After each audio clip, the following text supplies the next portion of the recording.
April was Child Abuse Prevention Month, but it's something that can be discussed year-round.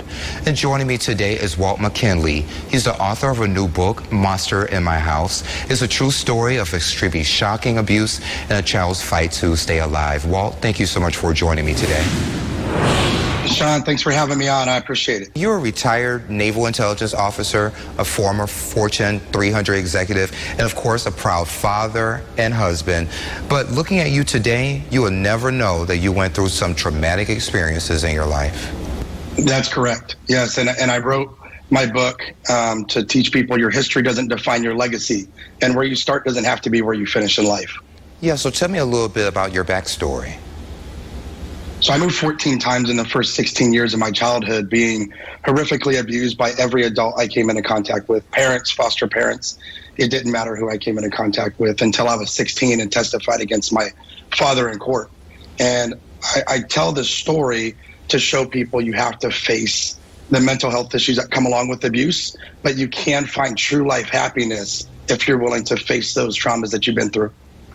And we talked about your career, so how did that impact your career? Did the abuse impact it and your family life? It did initially. So I was a very angry young man.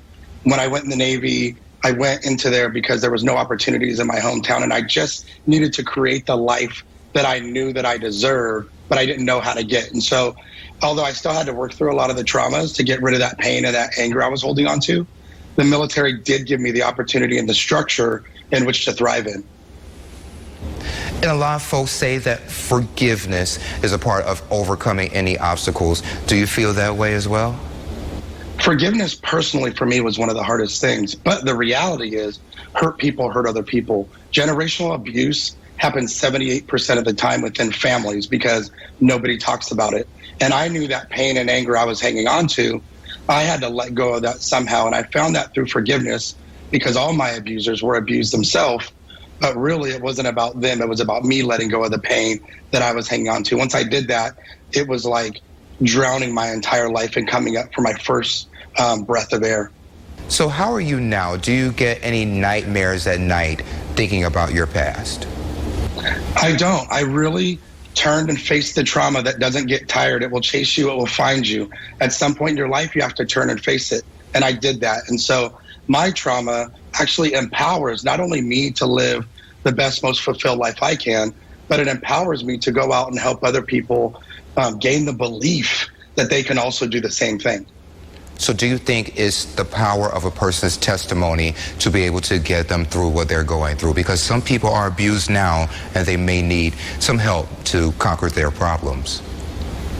Absolutely. It's the power and inspiration that you hear from other people who've thrived because of the trauma that they've been through, and to know that it's continued steps forward to get to that point. So that's really why I tell this story, is because there's so many people that don't believe they can overcome their trauma.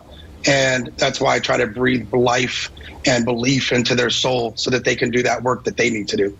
So, Walt, do you think there are some common misconceptions when it comes to child abuse? Because when I think about it, I think it's just parents abusing their child, but I believe you think it's more than that.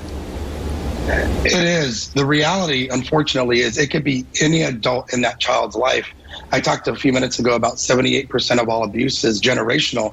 It could be siblings that were abused. It could be grandparents, aunts, uncles, but it could also be coaches and teachers that's in that child life. And so we have to be aware as adults of those behavioral changes, the appearance changes, the mood swings, the grades dropping, those things that are indicators of traumas that are happening to children. So, Walt, if folks want to pick up your book, how can they find it? They can go to my website at waltmckinley.com, or it's available on Amazon and at Barnes & Noble. Walt, anything else you would like to add today? I just want to let people know that your history does not define your legacy. Where you started from doesn't have to be where you finish in life. Turn around, face those traumas for one last time, and continue to look out that windshield of life and live the happy life that you deserve. Sounds good to me. Walt, thank you so much for joining me. I really do appreciate it. Thank you, Sean. It was a pleasure being here with you today. Thank you. And Jenna is up next with your live Viper 6 forecast in less than 3 minutes.